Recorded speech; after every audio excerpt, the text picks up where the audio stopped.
Hello, I'm Tom Bailey, and in today's episode, I'll be getting to know Penny Haslam, who's an award winning motivational speaker and author of the business book, Make Yourself a Little Bit Famous: How to Power Up Your Profile and Get Known for What You Do. So, Penny, hello, and a very warm welcome to today's episode. Hello, a warm hello back at you. Thank you so much. And just out of interest, whereabouts are you in the world right now? I'm in a very glamorous location, which is called Warrington, uh, Amazing. better known for being slap bang in the middle of Liverpool and Manchester in the northwest of England. Lovely, lovely place. Thank you so much. And I just want to share a little bit more about you before we do get started. So, before Penny started out as a speaker, you'll have found her presenting the business news on breakfast television. And now she shares her very own highly valuable content on the topics of personal communication and confidence with both employees and their organizations. So, Penny, I've read the book and I love the concept of making yourself a little bit famous. Could you tell me a little bit more about this concept and where it came from? Yes.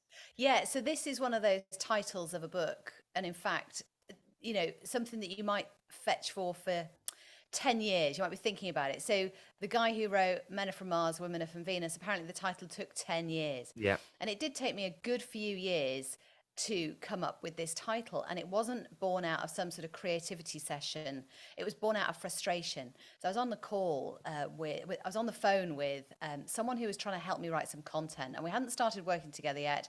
And I wasn't quite sure whether she could help me. And I was getting my messaging as a solopreneur quite tangled, and I Mhm. didn't know what I was trying to say.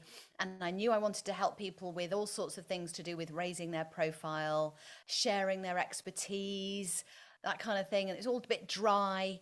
And she was pushing me and pushing me. And I got annoyed with her and myself, probably more likely, actually. And I went, oh, for goodness sake, I just want people to make themselves a little bit Ah, I love famous. it. And we both Yeah. went, Ah. oh, there we go. Bit of a hairs on the back of the neck moment, Yeah. really. And people love the title because it's not the huge onerous task of becoming hugely famous and celebrity, which is showing off, isn't it? Mm. A lot of people don't like to show off or feel like a show off.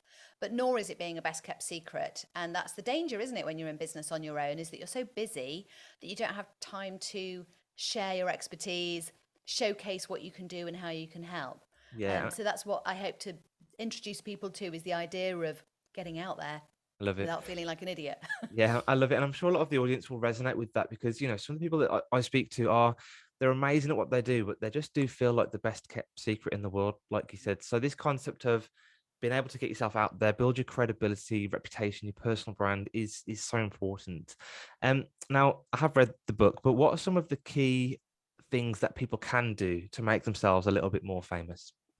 Loads of things. I've got 10 ways you can make yourself a little bit famous. There's a download going Yeah, out at the moment, actually. So if you check me out on amazing. social media, you might be able to come across that, or I might make it available to the show notes, Yes, I'll do that. because it's small ideas for some people, which, for example, having a coffee with someone, who's senior to you, or is part of an organization that you want to be working with, just trying to get in front of people one at a time, that is make yourself a little bit famous. Mm, And the list goes all the way through to putting yourself forward for TV and radio appearances, podcast appearances, also making video that you can use on social media, lots of activities that you can do that are freely available to us now as business owners. We should really be grabbing hold of these.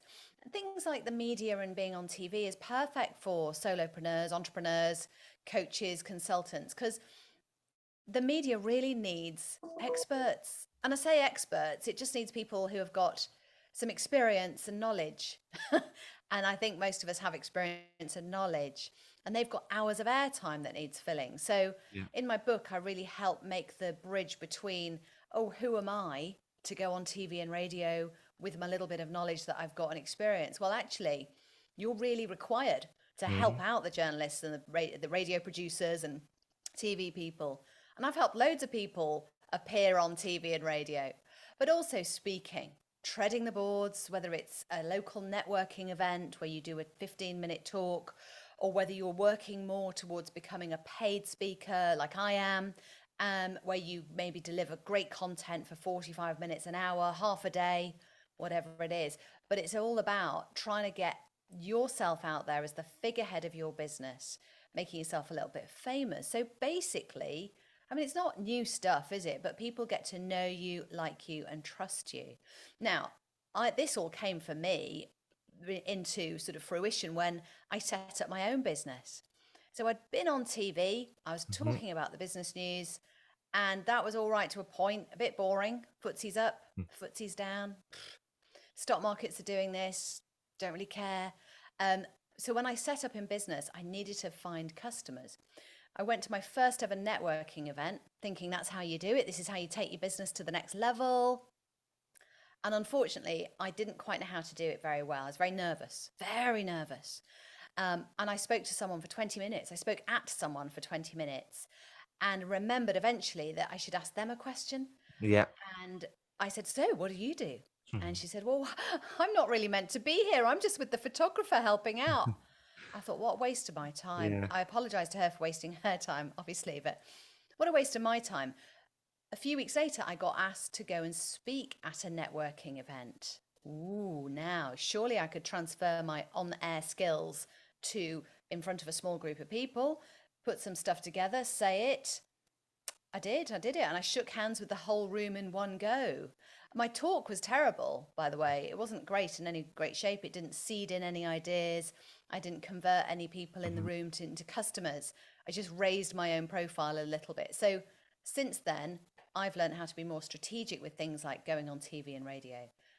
When you're speaking, when you're taking part in a panel discussion, which is a similar sort of idea of getting in front of people, is being useful, but also helping them come back to you Yeah. for, for work, really. Yeah, absolutely. And you've covered lots of amazing points in there. And I really want to drill down into this public speaking one, just because that's what we talk about a lot on this show. So would you say that was your first memorable presentation and delivering that at the networking group, or is there a memory that goes back earlier, maybe in school or university when you had to present as well? And if so, how did that go? So my first job as a Hmm.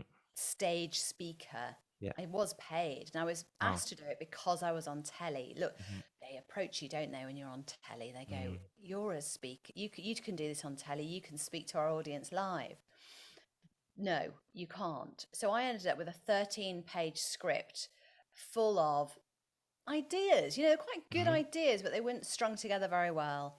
They didn't hang, there was no linking, there was no signposting, there was no take home. It was a Yeah. bit of a lecture, if Yeah. I'm honest. Yeah. And my knees were knocking, and I was gripping the lectern, and I had one of those, in your eye twitches, and you've Yeah. got no control over it Yeah. whatsoever. So I was kind of winking at the audience the whole time Mhm. and trying to, take these pages over, licking my finger, turning the page, trying to work out what I was saying next, trying to smile at the audience while reading at the same time. And it was dreadful. I mean, it was okay. I smiled and I said some stuff, but it wasn't brilliant. And I thought, right, I need to be brilliant at this Yeah. for my own integrity and Yeah. my own pride in my work as well. I want to strut stages. I want to be that person who helps loads of people in the room do better and grow and evolve and enable them to do more in the world. However, that sounds like very grand thinking, which I didn't Yeah. really have at the time, so I was quite frustrated. I've never had a problem with confidence around being in front of people or speaking, as you might tell. But Mm. even when I was little, I loved the camera. I used to play TV presenters when I was little in my bedroom. Mhm. Just used to talk to Yeah. anything and just pretend I was on Tomorrow's World, and that was Maggie Philbin. However, the translation of your skills from being a radio and TV presenter or reporter, taking that talent, if you like, that skill to the stage, I went through, I think, the same sorts of issues that most people, when they are getting used to being in front of people live, go through. Mm. So I could no longer rely on an auto cue or script. I had to speak from a different part of my brain almost and connect my mouth Yeah. fluently Yeah. so that during a period of heightened nerves and adrenaline and be fluent and make, remember things. And it is like driving, I don't know, a massive lorry with 12 gears Mm. on the wrong side of the road in a foreign country, Yeah, having never learnt to drive before. yeah, yeah, And yeah, you can go along in first gear for so long, and then you want to add a bit more and add a bit more, do some more bells and whistles, try something out. And that's the journey, isn't it? People think so often, oh, I can't speak, I can't present because I'm not like the person I've just seen presenting or speaking. What you got to remember is that you probably didn't ever see that, you didn't see that person's first ever go, and they might have been as rubbish as you are, yeah. or they might have felt as rubbish as you feel. So let's, And so there's a journey there, isn't there, of yeah, experience and abs- learning. absolutely. So let's go back to that moment then. You talked about knees knocking, gripping the lectern. You talked about the eye flicking. So, physiological responses to nerves in reality. Yeah. What do you think you were nervous about? Was it people's opinions? Was it about something going wrong? Like what were you nervous about, do you think? It was all of that.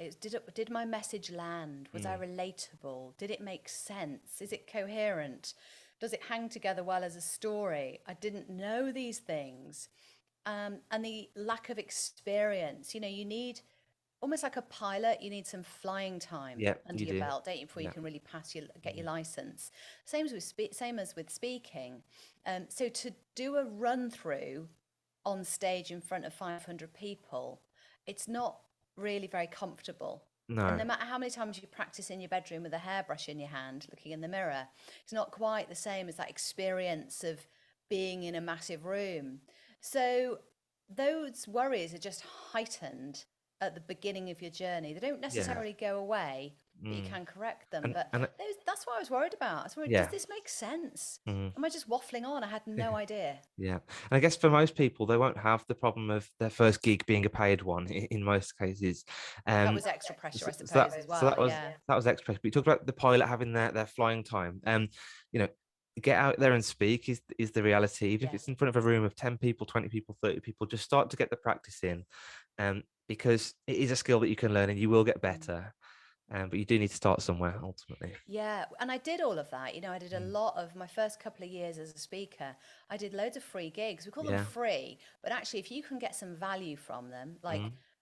if you are looking to become a professional speaker or you just want to get booked more as a conference speaker, whether you get paid or not, you might have that business message that you want to share. Maybe it's about setting up a web page dedicated to you as a speaker, or maybe on your LinkedIn profile, you use the banner photograph section, to Yeah. show you speaking or being on a panel or whatever you're doing. But if you can get something from speaking, like video footage, photographs, Yes. testimonials, it all helps build your own marketing presence as a speaker. So again, you're not a best kept secret and you're not having to work too hard to build all that stuff and go, someone's asked for a biog and a high res photo, Mm. have it ready, Yeah. get ready for this. Yeah, brilliant.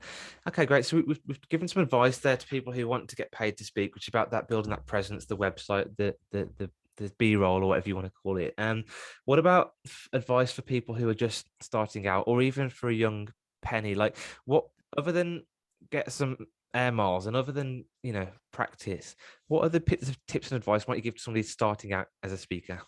I'd study it like an A level. Mm, Not degree level, that's a bit high. Not GCSE, it's a bit low.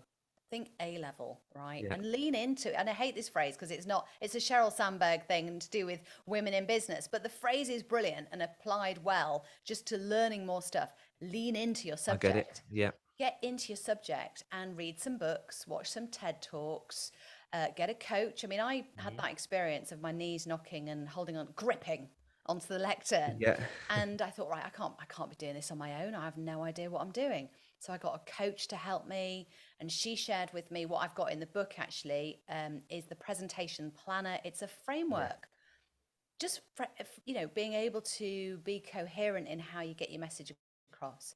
So it's getting tools, getting advice, getting support, being kind to yourself as well, Tom, isn't it? Mm, And rather it than is. going, oh, I'm such an idiot, why did I say that, or I missed that bit out, or oh, I'm so nervous, I went red and I didn't like it, or my voice goes wobbly. And we layer so much interior experience onto what is essentially an audience experiencing you. And those Yeah. two things can be very different. So our internal experience might be the thing that is the most dangerous. And you might need to do a bit of work on that to help support yourself. I did a bit of work on that. I was really lucky, actually.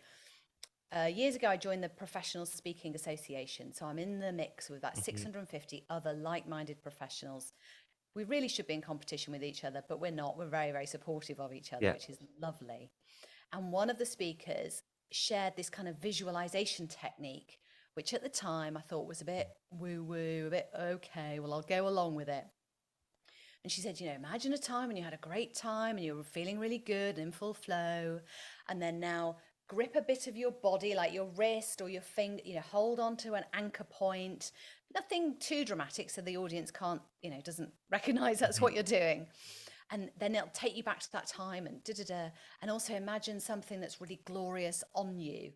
And I imagined a cape, like a Oh, big yeah. snow queen cape, Yeah. like swishing about on a stage. And I thought, oh, yeah. And so the next time I went to speak, I was really nervous again. I was thinking, oh, this is going to go badly wrong. I thought, no, I've got to stop this. I've got to put a spanner in this wheel because it can't keep spinning like this. It's detrimental. It Yeah. is, isn't it? It's It is. tiring if you Mm. feel like that after speaking. So I did the gripping onto the anchor point, my wrist, and I imagined the cape or the cloak. And I actually thought, sod it. I'm just going to be this free on the stage as I I love it. am when I Yeah. back then. And it absolutely was a game changer. So I now Yeah. don't knock the internal work that I think Mhm. you need to do as well. There's another part of this internal external perspective as well, and a lot of speakers tell me this is when we stood on stage thinking, what do I look like, what are my hands doing, how's my posture, what do I sound like, is my accent coming across okay? That's really bad to do that, because really what you should be focusing on is, am I giving value to this audience? Are they learning something? What's their one big takeaway? Yeah. And that change of perspective will change everything for you, I think, if you're stuck in that internal dialogue mindset. Such good advice. It really is. And that's why I say content is your king. Your Yes. performance is your queen, really. It doesn't really matter how you perform if you've got great content. And I think the performance looks after itself to a degree Mm, when you're really proud of what you're saying and you know that it's really relatable and is being useful to your audience exactly in the way that you say. If you're adding value, bringing content that's good and wholesome and useful, not just showing off, then yeah, I think you're proud and proud to perform. Doesn't really matter how you perform after that, does it? no, no, Well, not at all. actually, I would say don't put too many bullet points in your slides. If you're Yes. going Yeah. to, not everything needs to, you can change some of the things that you do quite easily, Yeah, that's another can of worms altogether, PowerPoint slides, isn't isn't it? it? But yeah, you've got to, it's got to look good, it's got to sound good, everything ties into that kind of Yeah. how memorable the event is. And not to put too much pressure on yourself to be all those things in the Yes. first go or the fifth go or the 10th go. It's say, right, okay, so actually I'm working with a slides guy at the Mm, moment because I've realized that my deck is a bit, it's all right, but it's a bit mhm. flat. It's a bit Yeah, white background, black writing, and I've not got any bullet points and it's not overloaded with figures. It's clear enough and fun enough. However, I know it can be so much more. So I've been speaking for 7 years. I'm just about getting round to really polishing my slides yeah, and my stories as well. I'm working with a stories coach to help really, to stop the bad habit of just telling half-assed anecdotes, which, kind of has a point, but actually really focusing on how you tell a story within a talk. yeah, Again, it's about leaning into your topic, isn't it? And always yes, seeking professional development on it. So, absolutely. yeah, I'm enjoying this work actually at the moment more than ever. So, Amazing. yeah, And I could honestly talk about this all day, but I'd better not. So speak for geeks. there's been a ton of value here, but the last question from me is, if somebody really wants to book you as a speaker or find out more about you, where would they go? The best place for me, and I do have two businesses, two Hmm. websites, if you like. The one for speaking is pennyhaslam.co.uk. Right. And on it is a podcast. So if you love podcasts, obviously you do if you're listening to this brilliant one with you. Thank you. Um, it's pennyhaslam.co.uk/podcast. And there's also an email, which is great to sign up for because it's full of tips on confidence and speaking and presentations, as well as taking part in panel discussions and going on TV and radio and doing video and all the stuff that you need to stop being a best kept secret. Love it. What I'll do is I'll post some links in the show notes as well so people can get hold of the podcast and the email and the website whenever they need. So, Penny, thank you so much again for your time today and for bringing such great value to our audience.